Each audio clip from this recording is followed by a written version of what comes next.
Hi friends, and welcome to another episode of the La Ricetta Show, where it's all about the food. In today's episode, we're going to do something a little different.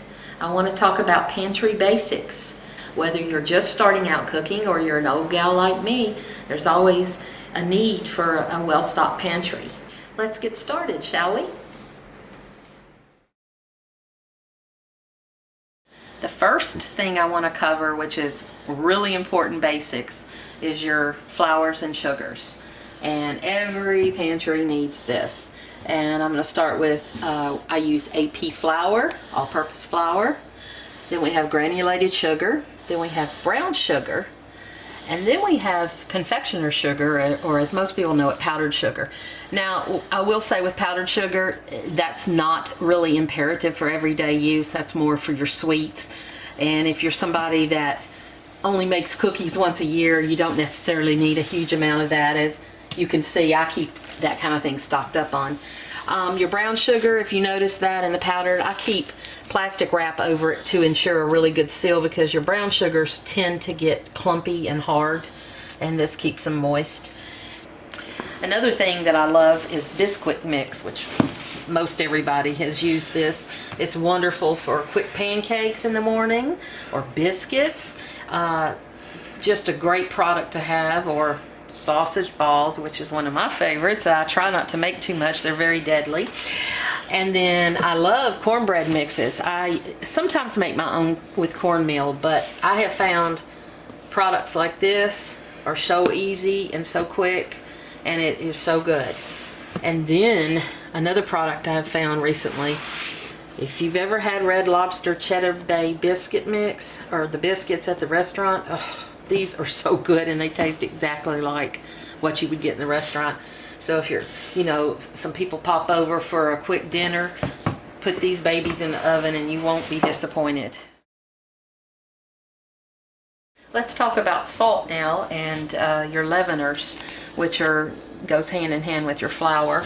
I would always have Plano iodized Morton salt. You need salt, obviously, to season foods too. And then I keep kosher salt on hand too, which is it's a coarser salt, and it's good as a finishing salt. But you don't have to have that. As long as you have Plano salt, you're good to go. And if you're doing kosher salt, remember, you use twice as much as you do table salt, because it takes more of this to season than it does this. And then we have baking soda, which is always important. You find that a lot in a lot of recipes. That's a leavener. If you're not using it, as I mentioned, the biscuit mix, and you're making your own, you're going to need that. And baking powder. And I will say, be sure and check your dates on things like baking powder, because they do expire, and if they get old, they won't work or work near as well, which can make a recipe fail. I also have cornstarch. Cornstarch is great for a thickener for your gravies, or to thicken a sauce. And in the line of your sugars, always remember, molasses is a good sweetener.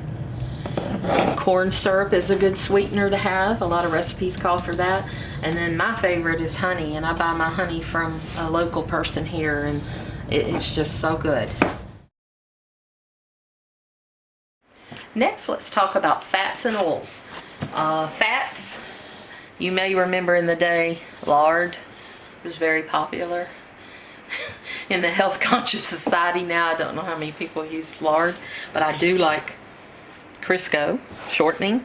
Shortening is good, and if you remember my chocolate chip cookie recipe, it does call for shortening. So, shortening is good to have on. You can also obviously use it for pie crust. You can melt it and use it to fry in if you like. It's good for that. Then let's move to oil. Your basic vegetable oil, which has no flavoring, that's wonderful. You can fry with that if you like, but you also need it. It's a very important ingredient in cake mix if you buy a box of cake mixes. Then I like the non-stick sprays. They're good to have. And then let's move to olive oil. I use EVOO. which extra virgin olive oil. I love it for, you don't really fry in that though. You don't need to. That's more for sauteing maybe peppers and onions, and it's good for flavoring on the surface of, say, pasta. And then we have peanut oil. And peanut oil has a very high smoke point. So it can take that high temperature without it burning. But fried chicken, if you make fried chicken, this is a must. It's so good. So I keep that on hand too. Now let's look at vinegars. Your two basic ones that you need are white vinegar and apple cider vinegar. There are many other vinegars on the market, but these are the two that you're going to need. I keep several kinds. I've got linguine, I've got fettuccine, I've got rigatoni, I've got Thai rice noodles, elbow for macaroni and cheese, and spaghetti, of course. But any of these will do for you. You know, if you like macaroni and cheese, keep elbow macaroni. If you like a lot of spaghetti, keep spaghetti. I mean, the choice is endless, as you know, if you go to your supermarket. And then I'm out of white rice right now. I usually keep white rice, but you got your cheats here, your boxed Rice-A-Roni cheat brand, which is always great in a pinch, and you know, any of that will work. Potatoes, one of my favorites, except for you people that are on keto diets. I'm sorry, look away. But I keep, you know, yellow potatoes are great, and then I have red potatoes, and you know, those are good in roast, or you can put them in the oven. You can, I mean, I've made French fries out of this if I didn't have any frozen French fries. I mean, they're so versatile, and there is nothing wrong with having instant. These things really are good, and you know, I think once upon a time they got a bad rap, but there's nothing wrong with using instant potatoes. And you know, it makes a couple of 3 servings. It's handy. You just boil the water, add it to it, and it tastes just as good. Another important thing to have are breads and crackers. You know, obviously, other than sandwiches, you want to keep breads, you know, for breadcrumbs. You can also buy prepared breadcrumbs. Crackers are excellent for that. Oats are good to have for, you know, putting in meatloafs and things like that. And then I have Ritz crackers over here, and then I even have flour tortillas in case I need it for a recipe. When most people think of pantries, what's the first thing you think of? Canned food. And while fresh is always best, it's never a bad thing to have a big stock of canned foods. You know, your power could go out, and you don't have any way to cook anything, so at least you've got canned products. Now, I will start with tuna fish. That's an obvious tuna noodle casserole, tuna fish sandwiches. I always have tuna on hand. Mandarin oranges, canned fruits are always nice to have. Pineapple, I'm out of pineapple right now, and usually that's what I do with my pantry is I see what I'm out of and restock. I've got bamboo shoots here, but that's for a special recipe I'm about to make, so I wouldn't say that's something you'd have every day. Pork and beans, canned potatoes, canned green beans, peas, corn, then you have your soups, and one of the most important things I always like to have a lot of is tomatoes, whether it be diced, crushed, any sort of tomatoes, because those are so versatile in so many applications. I actually make my own pasta sauce, and it's a really quick sauce. There's nothing wrong with buying ragu or one of those, but I love making my own pasta sauce. And I love this product, pesto. You know, pesto is made from basil and some sort of nut and garlic and oil. And I found the canned is, or jarred, is so delicious. Put it over some pasta noodles and you have a very good meal. And then of course I have my Mexican stuff, the chipotles and these fire roasted whole peppers. They really add a lot of spice to a dish if you're making that. I always keep pimentos on hand. I love homemade pimento cheese, but you also can use them in any kind of recipe. And then your tomato paste. All right, I also have chicken broth. I usually have beef broth too. I keep those on hand, and stocks.